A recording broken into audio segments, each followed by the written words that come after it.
Alright guys, it's Jerningham here. Wales says 4 people have died after testing positive for coronavirus, being the total numbers. So we're going to try and find out more about this. I mean, it's getting ridiculous. More and more people are dying. It's like 300 people have died in the UK now. And we're going to see what we can see on here. It's still talking about services, cleaning, and it feels like the Easter holidays have already arrived. And it says but it's not completely empty. Supermarkets is not approached for police officers to be stationed inside stores and call for people to follow the social distancing guidance set out by the government. The Viral Pandemic World Health Organization Direction General TGOS heading says 10 users have interacted with the organisation's COVID-19 WhatsApp alert, saying there have been set up. Scotland former First Minister Alex Salmond has been quarantined after temporary ripe of series included one with 2 health protections. Lesson plans are being Centre confirmed 2 patients in Northern Ireland have died from Corona-19. School children here receive free It's mentioned Scotland and Northern Ireland. Special hampers. Prime Minister Boris Johnson expects to announce new measures on Corona is a supplement to the country at 8 p.m. Virus pandemic. Don't say anything about Wales, but Scotland and Ireland. British travellers aboard to return now who are based in UK due to COVID-19 outbreak. Sky News in Bristol. NHS says the future 54 people who have tested positive for Corona-19 have died, bringing the total of 303 in England and 335 in the UK. Public Health Wales says 4 more have died after testing positive for coronavirus, bringing the total numbers of deaths 16. I'm sorry for talking over the thing, but I'm telling you. And it shows why hospitals are under such pressure.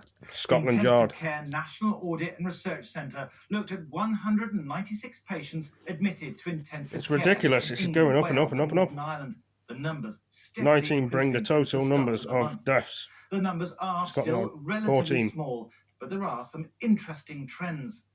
139 of them were male. That's 71%. Their average age was 62, not as old as you would expect. In fact, 10% were in their 40s, 5% were in their 30s. But it can affect people who are even younger and were perfectly healthy. I had 0 symptoms. I arrived home on the 16th of March, a Monday, and by Tuesday I had horrific shortness of breath and an extremely hot temperature.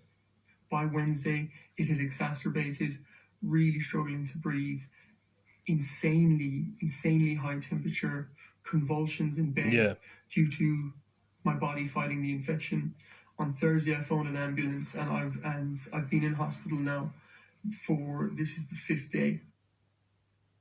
3/4 of the patients needed mechanical ventilation. What the hell is going on? There's something not right about this coronavirus, guys. I can keep saying it, and you guys probably agree, but there's something I'm not telling us, the government. So how did they do? Well, 163 of the patients are still in critical care. 16 have died, but 17 have been discharged.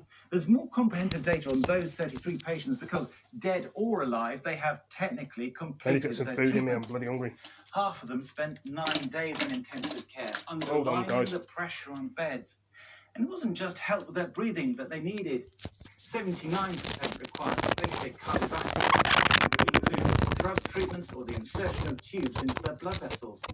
18% needed more advanced cardiac care, such as a temporary pacemaker. and 12% needed kidney dialysis. Hold on. These are Alright, very touch me. seriously ill patients needing expert care. And as the epidemic gets worse, more staff will need to be retrained to give life-saving care to a growing number of people. Thomas Moore there. Well, about 1.8 million people across the UK are now expecting a letter from the NHS this week advising them to shield themselves for at least 12 weeks from COVID-19 and stay at home. Sky's Gerard has visited a doctor's surgery in York and has spoken to a vulnerable patient who is expecting a letter in the coming days.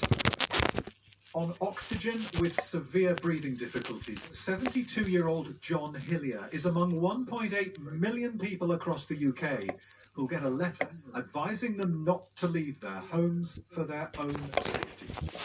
Sometimes I struggle with breath without anything else, you know what I mean? If they've got something like that where I was struggling for more breath, I know I'd survive it, to be honest. That's the thing, you know. I mean, I know I'm getting on a bit, but I'd still like to see a few more years out if I could, you know. I don't want to give up just yet.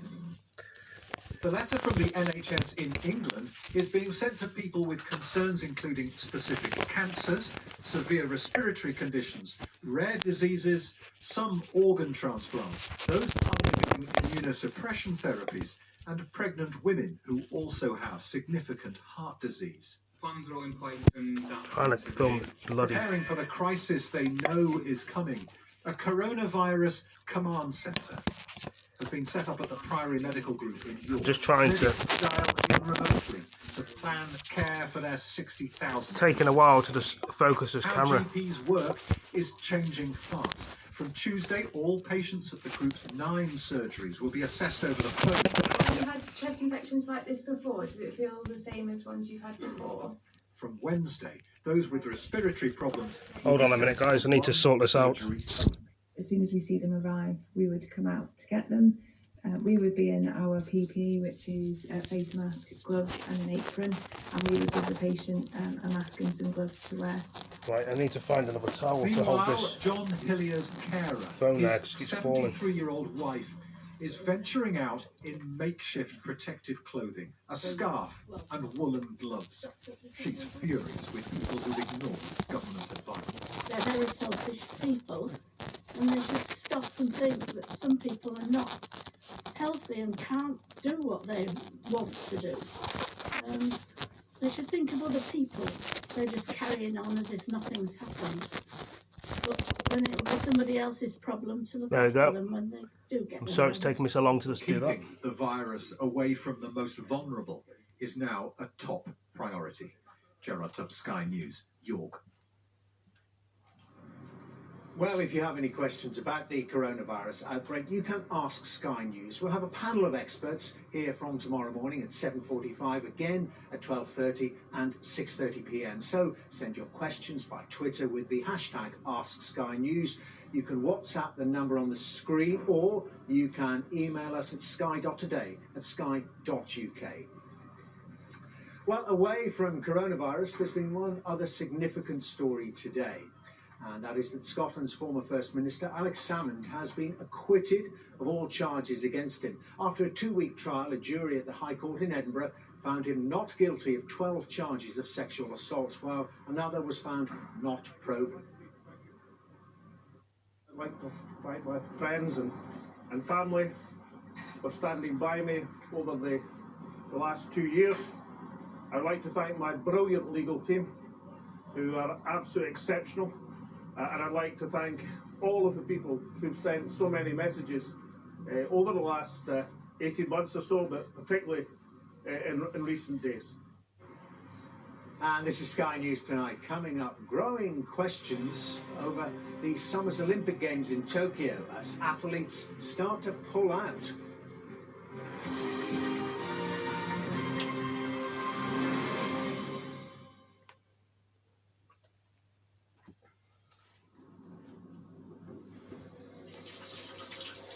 Yep.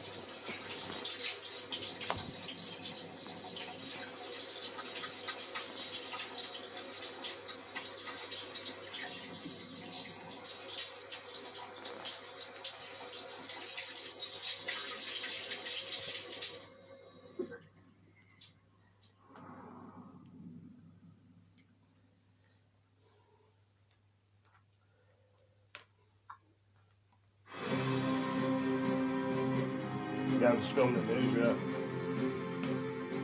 Suppose.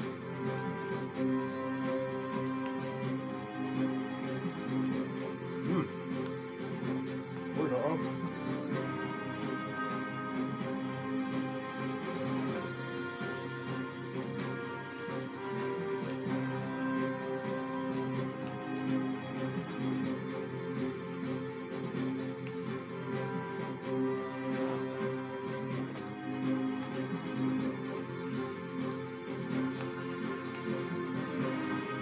Oh, well.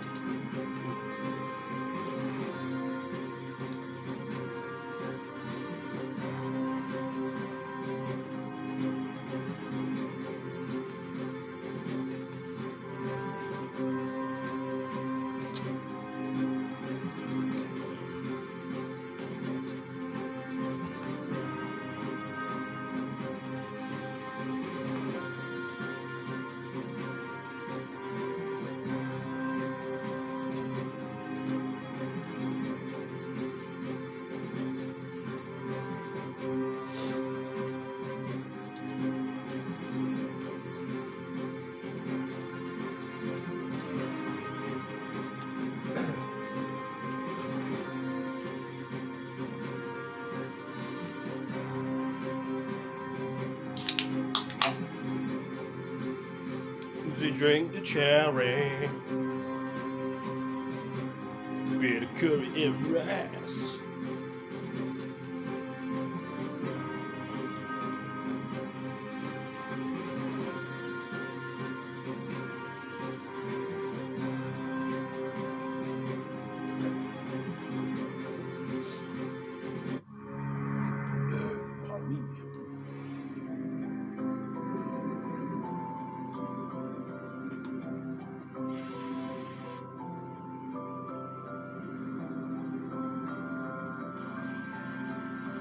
I don't know about you guys, but I keep having these sort of things inside my curry. These little things to make the flavour better. I don't know what they are. You guys can probably tell me.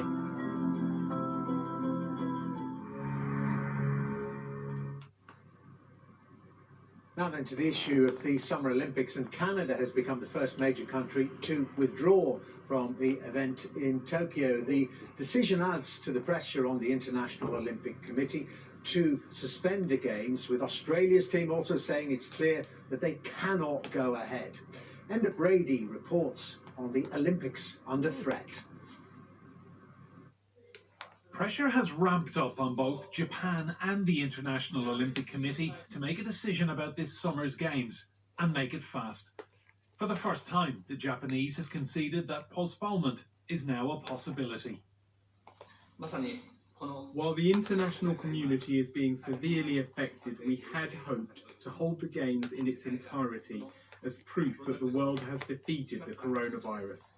If that becomes difficult, we will think of the athletes first and foremost, and we may well have no option but to consider postponing the Games. The famous flame has arrived here, and crowds turned out to greet it, many wearing protective face masks.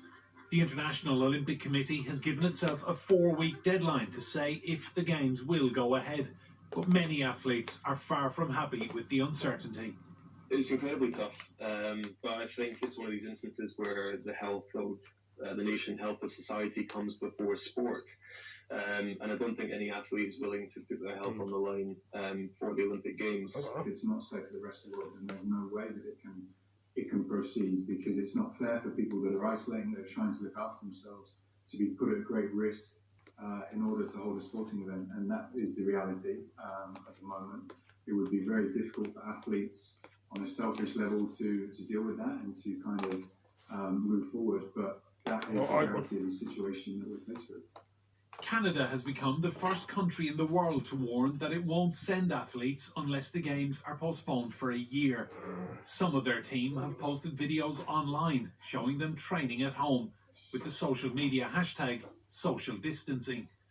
World Athletics President Lord Coe has said in a letter to IOC President Thomas Bach that the event could not be held at all costs. He added, "If athletes are unable to train properly now, we both know, as we have both been there, they will push themselves even harder, closer to an Olympic Games, which will increase the propensity for injury.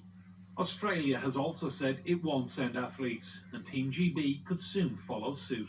There are two really important things to consider here. One is whether you can preserve the competitive integrity, and in an era when all the elite training centres are closing, when the athletes are simply unable to train, you really can't maintain that competitive integrity. And then I think secondly, there's an appropriateness argument, which is very simply, is it appropriate at a time when all this is happening around the world to hold a great global celebration of sport? And I'm afraid, certainly sitting here in Britain, the answer to that is no. The Olympics have never been cancelled or postponed in peacetime. Tokyo missed out in 1940 because of World War II. Now Japan is facing the prospect of making history again, and once more, for reasons beyond its control. Enda Brady, Sky News. And this is Sky News Tonight. Coming up, coronavirus pandemic. Should the government impose stricter measures to ensure social distancing?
Welcome back. You're watching Sky News tonight, live from Downing Street. Our top stories this evening. MPs have returned to the House of Commons to debate the government's coronavirus bill, which could see Britain locked down after appeals to the public to stay home were ignored in part. We're expecting a statement from the Prime Minister at 8:30 this evening. 335 people have now died in the UK after testing positive for coronavirus. That's an increase of 54 since yesterday. And the Foreign Secretary, Dominic Raab, has advised all Britons travelling abroad to come home. Well, I'm joined now by our Deputy Political Editor, Sam Coates. And Sam, we're standing outside number 10 here, and we know that the government, the Prime Minister, is going to announce some increased measures. Yes, Matt Hancock made that quite clear repeatedly today. The Prime Minister's busy recording the statement that will be released at 8:30 tonight. The question is, how far will he go? Now, it was only last night that we heard from the Prime Minister. You got a very clear indication of where his sort of sense of balance takes him with these measures. He isn't desperately keen to go down the most draconian routes, it would seem. That was the message I took away very clearly from last night's press conference. The idea that you would have people having to apply for permits to leave their house. The idea that London might be cut off from the rest of the country. Remember, it was only Thursday morning when Downing Street said that that would never happen, that you would never get a situation where London and the rest of the country couldn't communicate, travel to one another. But nevertheless, there are going to be more measures, that's clear. I think the people in Downing Street are pretty disappointed that some of their messages haven't hit home earlier and harder. Clearly, the attempt to do things differently, to have this kind of address to the nation is an attempt. I don't think it's going to be that long, but I think it's an attempt to try and reach new audiences for people who perhaps weren't following the messages in those late afternoon press conferences. And I think that nevertheless, Boris Johnson will try and balance the need for more action that was clear over this weekend, after this weekend, where people were going out in large numbers to parks and to public spaces, with the fact that clearly he dislikes too much state intervention, too much enforcement, too much police interference in people's lives. He is a liberal Tory. That is restraining just how far he is prepared to go. So new measures, but how far is not that clear. Okay, all will be revealed in about an hour's time. Sam, thank you very much indeed. Sam Coates, our Deputy Political Editor. Well, let's discuss what the Prime Minister might say. Joining me now is Caroline Johnson, the Conservative MP and consultant paediatrician, and from Troon in Scotland is the SNP MP, also a Dr. Philippa Whitford. Very good to talk to you both. And if I could start with you, Caroline Johnson, what tougher measures, if any, would you like to see the Prime Minister announce? Well, it's a now until the Prime Minister's statement. I think we'll have to wait and see and be led by the science and what the scientists feel is the best steps to take right at this moment. As a doctor, I was very disappointed to see people at the weekend who weren't following the government's advice and potentially putting people at risk as a result. And I would ask people to, personally would ask people to say to them, please think carefully about, the consequences of your actions, and please stay at home if you can. Philippa Whitford, similar frustration we heard in Scotland from the First Minister today. Were you yourself frustrated by seeing what people have been doing over the weekend and seemingly ignoring this guidance, this advice? Well, I think many people are following it. There were pictures of Buchanan Street in the middle of Glasgow on Saturday night absolutely empty. But I think particularly among younger people and younger adults, they seem to have picked up this sense of this won't affect them, they won't get sick, it's only really older people. And that is really a total misconception. And apart from the risk to themselves, the fact that they would spread it and could spread it to their grandparents, someone who would be made critically ill. I think everyone has a responsibility to realise this can be spreading even when people are not ill. We all have to keep apart. So just to stay with you, Philippa Whitford, what would you like to see done to hammer home that message? Well, I think a lot of it is people are still a bit complacent because they're not seeing big numbers in their experience. They don't know anyone or people in their town or village. And I think it's explaining the fact that the virus spread, the infection of people, is what's called exponential. It's accelerating every single day. So one person might infect 3 people, they infect 3 each, that's 9, then it's 27. You know, it seems quite small numbers, and then suddenly 1,000 becomes 3,000. So suddenly you go from, oh, I don't think this is a big deal, to, oh my goodness, what's happening? So it's trying to get people to understand, while the numbers seem quite low, this is accelerating, and we need to slow it down if we're going to have any chance of the NHS keeping up and trying to save as many lives as possible. And this is the point, isn't it, Caroline Johnson, that there's obviously a lag between the actions that are announced, the restrictions that are announced, and the effect. Is there any sign that what's happened so far is making a difference? Well, we've seen that the growth in this country of the infection has been slower than it has in other countries in Europe, and in large part, I think that is for 2 reasons. One is the action that the government and Public Health England have taken. They're particularly good contact tracing initiative at the beginning of this epidemic. And the second thing is the fact that, as Dr. Whitford said, many people are following the advice, and it is generally quite quiet around the towns. We just need to get to those last people who are still going out when they don't need to, and say, please stay at home, please protect the NHS. And I know you're both doctors. Can I stay with you, Caroline Johnson, and ask you, I know many of your colleagues who have medical training, MPs, are going back to help out with this crisis. What's your situation? So I have been in the hospital looking after patients, and indeed was in the whole gown, mask, visor, gloves, personal protective equipment. About a week and a half ago now, seeing a patient with suspected COVID in my local hospital.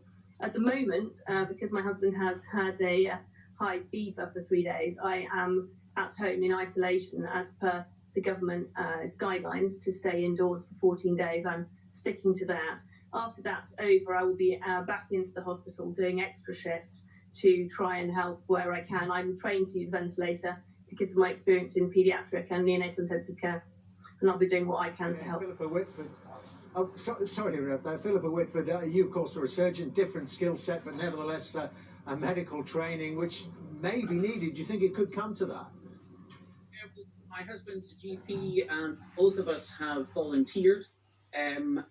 My colleagues in the breast cancer team are managing the breast cancer cases and focusing on urgent, so they don't particularly need me there. So it'll really come down to in what role they would find me useful. But just to comment on the issue about, the rise here has been slower, I'm afraid I think that's just a time lag. I think what we've looked across to Italy and seen is coming towards us. And unless people take action, we're not seeing this slowing down, we're seeing this accelerating. So actually, we need to get over to people what is coming towards the UK if we do not separate and slow this down. Okay, well, listen, thank you both very much indeed for your time, Philippa Whitford and Caroline Johnson. Very good to talk to you both. Thank you. Well, here in the UK, 335 people have now died after testing positive for coronavirus. Many of them were very old or did have underlying health conditions of some kind, but that does not mean that they were any less loved, of course, by those close to them. Well, Becky Johnson has spoken to the family of one victim of the virus. In the official statistics, Burnham Roberts is another elderly person with an underlying health condition who's died from the coronavirus. But to his family, he was a devoted father and grandfather. Just a really friendly guy, really outgoing, caring, loving father. He was 82, a retired bus driver who had diabetes but still went to the gym and seemed otherwise healthy. Speaking to us from their home in Birmingham, where they've been forced to self-isolate since his diagnosis, his son and daughter described the first sign he wasn't well. He was just sounding a bit confused. That kind of sparked us to take him to the hospital because we did query that he had a stroke. And then once he got into hospital, they said he had pneumonia, and then it kind of seemed like you could kind of see the symptoms after they diagnosed him. So like his breathing and stuff had changed.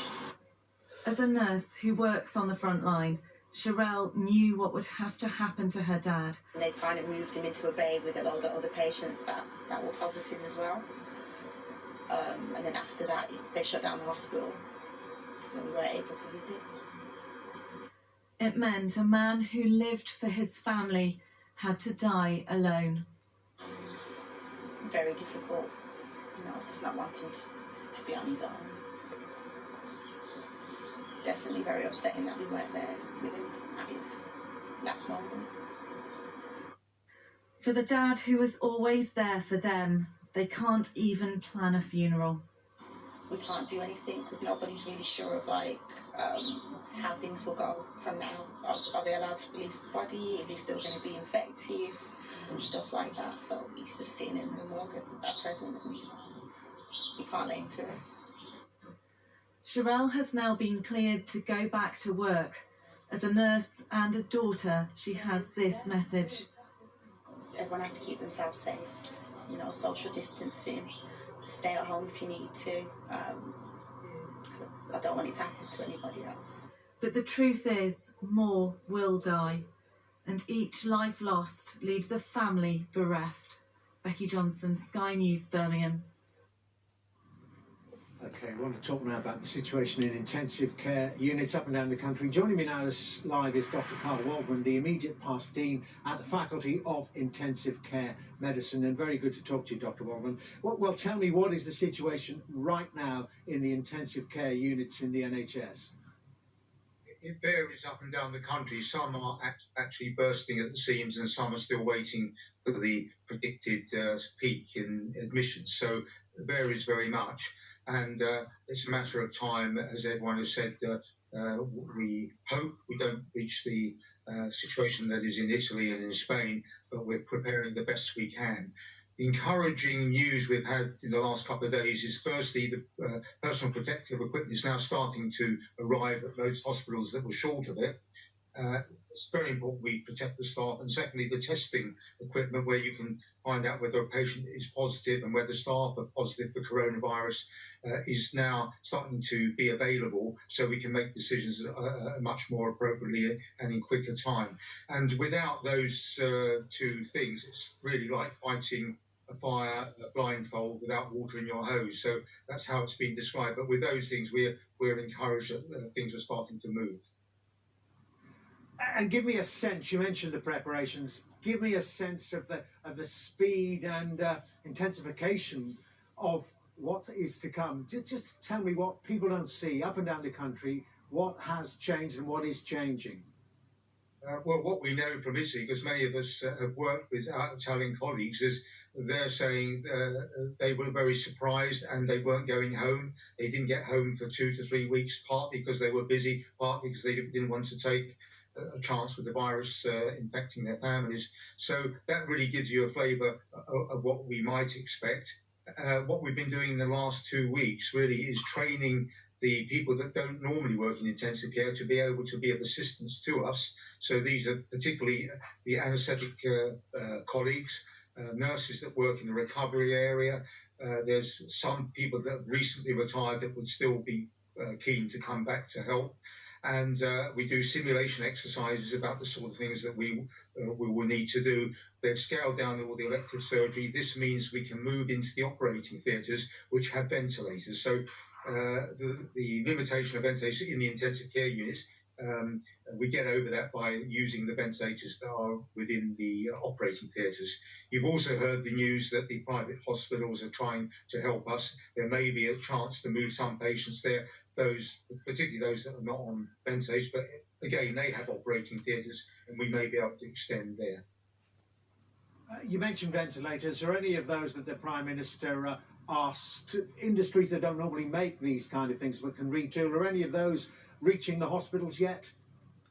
I don't think ventilators is necessarily the immediate answer. Yes, we do need more ventilators. They have to be the right sort of ventilators, and I understand the ministers have been looking at trying to source where they would get them from.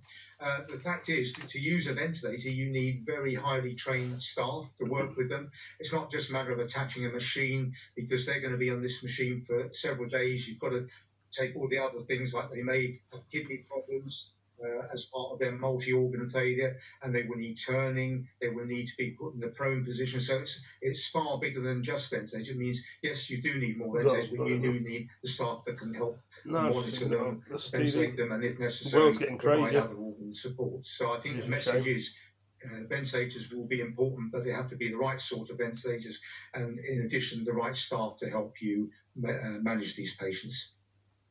Well, it's been very illuminating talking to you. We thank you very much indeed, Dr. Wong. I think so. Thank you very much. And this is Sky News Tonight. Coming up, the heroes fighting to keep patients alive appeal to the public to stay at home.